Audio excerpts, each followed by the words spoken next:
Sur Office 365, vous avez une application qui s'appelle Teams. Teams, c'est un endroit où vos enseignants vont créer des classes. Si vous êtes ajouté à une classe, vous voyez la classe. Si vous n'êtes pas ajouté dans cette classe, vous ne voyez pas cette classe-là. Donc, je clique sur Teams. Puis ici, on s'entend que j'utilise le code d'un élève. Ça se peut que ça soit totalement différent pour vous. Ça fait que si je regarde ici, l'élève que j'utilise, il a accès à 4 classes. Ça fait qu'on va commencer par regarder sa classe IPI. IPI, c'est un cours de programmation informatique. Si ceci apparaît en anglais, je vous montre tout de suite comment changer la langue. Ça fait que juste sur votre logo ici qui contient vos initiales à l'envers, vous pouvez aller sous Paramètres, puis changer la langue ici à Canada, Français-Canada. Okay? Si c'est en anglais, changez ça à Français-Canada. Le clavier, laissez-le à Anglais-États-Unis. Ça fait qu'après ça, il y a peut-être un appliqué ici, puis ça se peut que ça va fermer Teams, puis ça va l'ouvrir de nouveau. Ça fait qu'il y aura certainement un changement à faire ici. OK, donc c'est ça. Ici, ça dit rester informé, activer les notifications de bureau. Je vais les activer. Ce qui arrive dans les notifications de bureau ici, c'est sur activité. Si l'enseignant ajoute des activités ou il vous parle dans la conversation, comme là, je vais parler à élève, je suis connecté comme élève 2, là, ça fait que je ne peux pas nécessairement envoyer une notification. Mais si j'étais un enseignant, si j'étais branché comme enseignant, je pourrais parler à élève 2 en mettant comme ça, tu sais, bonjour, puis je pourrais mettre le nom de l'élève, là. Si je mets élève 2, ben, ici, ça donne que c'est moi l'élève 2 dans cette conversation ici. Ça fait que je ne peux pas me mettre comme exemple. Mais si je mettais le nom de l'élève 1, ben, l'élève 1 verrait un petit point rouge sur activité ici, puis il saurait qu'il a été mentionné dans la conversation. Ça fait, si je choisis ça comme ça, puis je peux mettre le arrobase en avant. Ça fait quand je mets l'arrobase en avant, l'élève reçoit une notification. Ça fait, je ferme ça. Si l'élève 2 veut parler à son enseignante, il peut faire la même chose. Fait qu'ici, j'ai dit bonjour, puis j'ai mis l'arrobase, puis j'ai mis Anne Michaud. Ça fait l'élève 2 parle à son enseignante ici.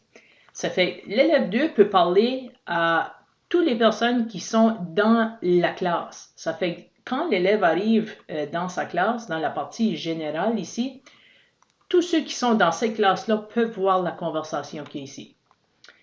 Ça fait qu'on a dans l'activité toutes les notifications. Ça peut être les tests qu'on a, ça peut être des conversations qu'on a.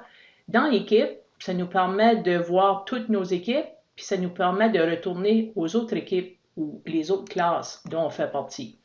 Je vais vous donner 3 synonymes ici pour la même chose. Un Teams, ça c'est un Teams, c'est une classe, c'est une équipe. Ça fait que tout ça, là, ça veut dire la même chose quand on est à l'intérieur de Teams. Ça fait que je peux retourner dans ma classe IPI.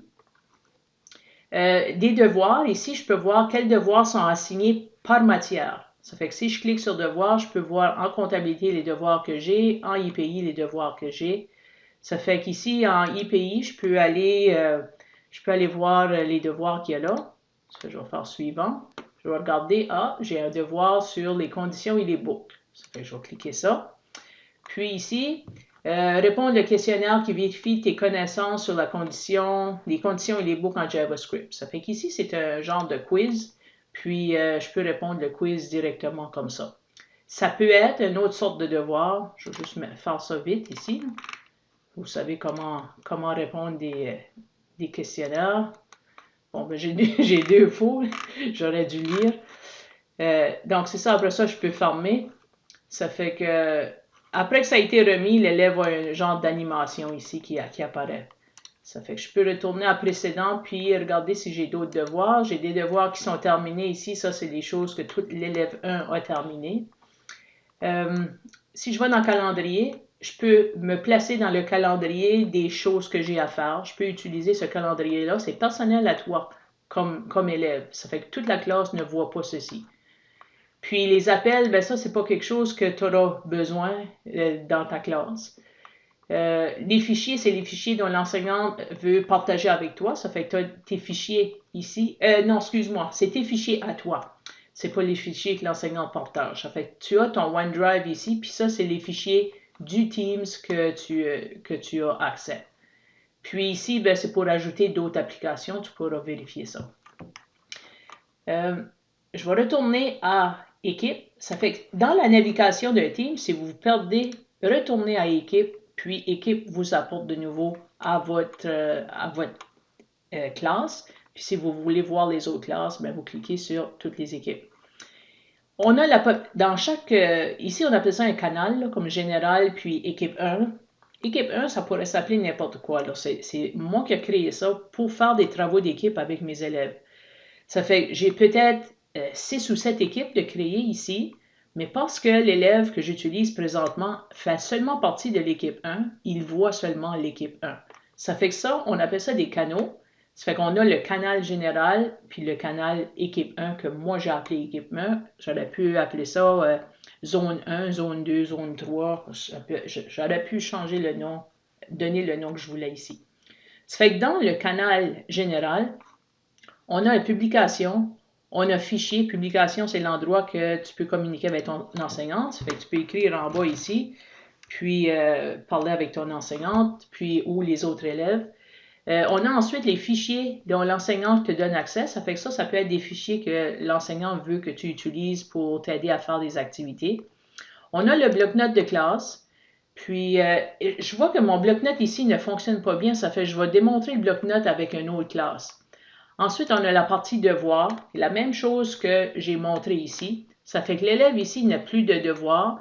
Ça fait que le devoir que je t'ai montré, c'était un devoir que tu devais répondre à un questionnaire, mais il y a d'autres devoirs que tu déposes des fichiers. Tu déposes un fichier, puis l'élève corrige le fichier.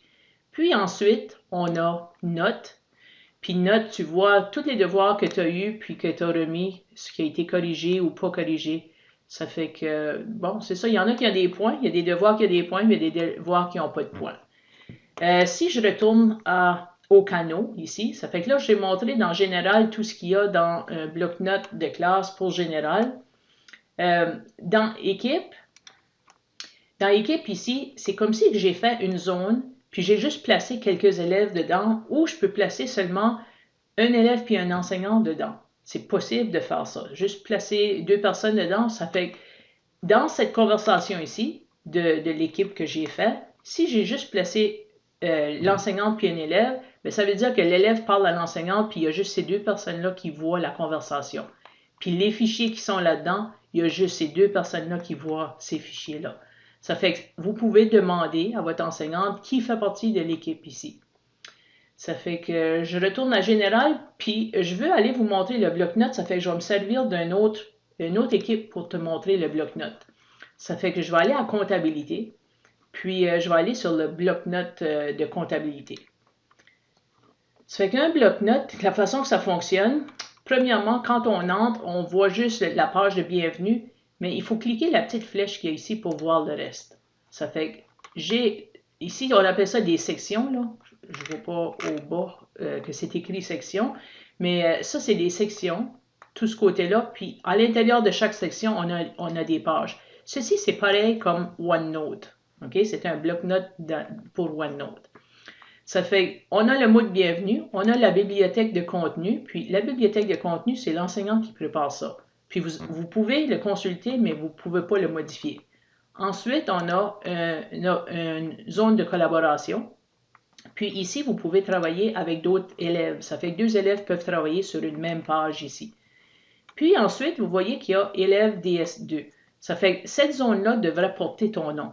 Ça fait que toi, dans la zone élève DS2, tu vois seulement ta section. Puis l'élève DS1, par exemple, voit seulement sa section. Ça fait que chaque élève ne voit pas les sections des autres. Ça fait que si je clique sur élève DS2, je vois qu'il y a plusieurs sections. Vous voyez section apparaît ici, là.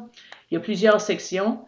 Puis, à l'intérieur d'une section, tu peux t'ajouter des pages. Ça fait qu'il y a des pages ici. Puis, tu peux travailler directement ici. Ça fait que chaque team de type classe a tout ça. il y a publication, il y a fichier, il y a un bloc-notes de classe, il y a devoir et il y a notes. Ça fait que ça, c'est dans chaque team de classe. Ça fait qu'en gros, c'est ça Teams.